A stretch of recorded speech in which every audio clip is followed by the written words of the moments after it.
बिहार में महागठबंधन की वोटर अधिकार यात्रा के दौरान राजनीतिक हलचल तेज हो गई। कांग्रेस के पूर्व अध्यक्ष राहुल गांधी की अगुवाई में चल रही इस यात्रा में तेलंगाना के मुख्यमंत्री रेवंत रेड्डी भी शामिल हुए।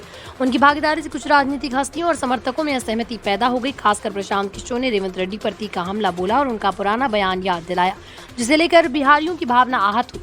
महागठबंधन की वोटर अधिकार यात्रा में रेवंत रेड्डी की मौजूदगी को राजनीतिक दृष्टि से महत्वपूर्ण माना जा रहा था। उनका उद्देश्य था पार्टी समर्थकों और आम जनता के बीच उत्साह बढ़ाना और वोटिंग जागरूकता फैलाना। लेकिन प्रशांत किशोर ने इस कदम पर आपत्ति जताई। उन्होंने रेवंत के पुराने बयान को याद दिलाया, जिसमें उन्होंने बिहारियों के डीएनए पर टिप्पणी की। पीके के अनुसार ये बयान बिहार के लोगों के सम्मान के खिलाफ था। प्रशांत किशोर ने मीडिया से बातचीत में कहा, रेवंत रेड्डी के पुराने बयान से बिहारियों की भावनाओं को ठेस पहुंची। उन्होंने जोर देकर कहा, किसी भी राजनीतिक यात्रा या कार्यक्रम में शामिल होने से पहले नेताओं को अपने पिछले बयानों और उनके प्रभाव के बारे में सोचना चाहिए। पीके ने सुझाव दिया कि बिहार के लोग ऐसे नेता को अपनी धरती पर स्वागत न करें जिससे उनकी अस्मिता को ठेस पहुंचे।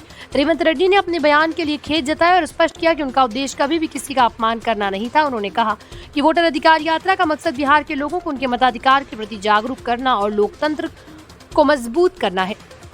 रेवंत ने यह भी कहा, महागठबंधन में सभी सहयोगियों का स्वागत है और व्यक्तिगत विवादों के कारण किसी को बाहर नहीं रखा जाएगा।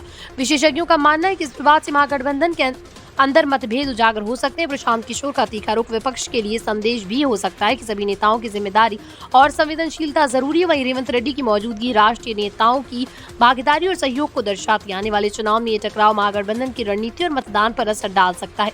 अगले कुछ हफ्तों में ये विवाद और बढ़ सकता है। महागठबंधन को इस मुद्दे को संभालते हुए जनता के बीच अपना संदेश प्रभावी रूप से पहुंचाना होगा। रेवंत रेड्डी और प्रशांत किशोर के बीच ये राजनीतिक टकराव आगामी चुनाव में रणनीति और गठबंधन की मजबूती को प्रभावित कर सकता है। वोटर अधिकार यात्रा का मुख्य उद्देश्य बिहार के लोगों को जागरूक करना है, लेकिन इस तरह के विवाद राजनीतिक माहौल को गर्म बनाए रखते हैं और चुनावी रणनीतियों में नई चुनौतियां पैदा करते हैं।